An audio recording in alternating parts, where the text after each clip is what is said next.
Besoj keni pa gjithë së lajmin e mirë, mbledhjen e qeverisë që u majtë sot, u miratua dhe pako për përballje me inflacionin, e cila përmban 4 masa mbështetëse që synon me targetu secilin familjen në Republikën e Kosovës. Ka shumë pyetje e po besoj ka nevojë edhe për sqarime, prandaj në këtë video të shkurt po mundohem me i dhënë disa.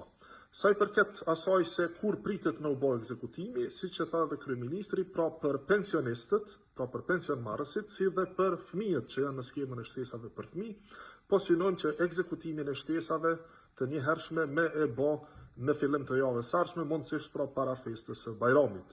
Ndërkaq për 2 kategori tjera, pra masat për mbështetjen e studentëve, si dhe masën për mbështetjen e punëtorëve që nuk janë në sektorin publik apo punëtorëve të sektorit privat, synimi është pra që javën e ardhshme të hapet aplikimi e pastaj varësisht nga procedurat si dhe koha që nevojitet për verifikim do të bëhet edhe ekzekutimi në ditët në vijim.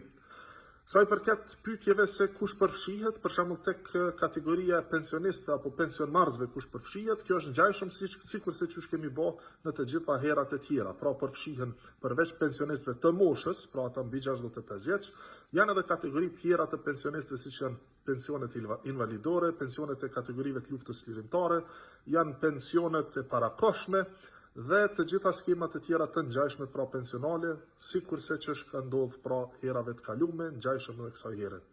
Tek shtesat për fëmijë kualifikohen pra të gjithë fëmijët që janë në skemën e shtesave për fëmijë aktualisht. Tek studentët pra kualifikohen të gjithë studentët që studiojnë në universitetet publike dhe private në Kosovë dhe që janë të rregullt dhe aktiv.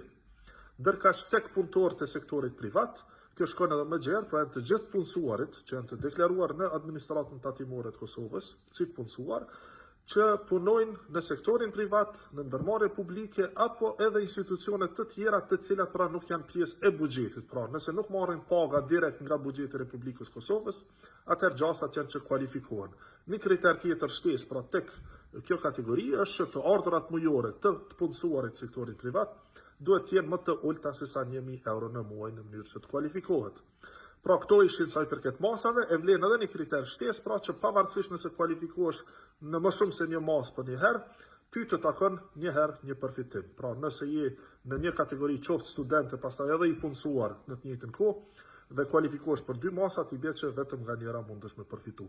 Kjo ishte sa i përket disa sqarimeve, sa i përket masave, nga pakoja për përballje me inflacionin, e besoj në ditët në vijim mund të kemi edhe sqarime shtesë. Faleminderit.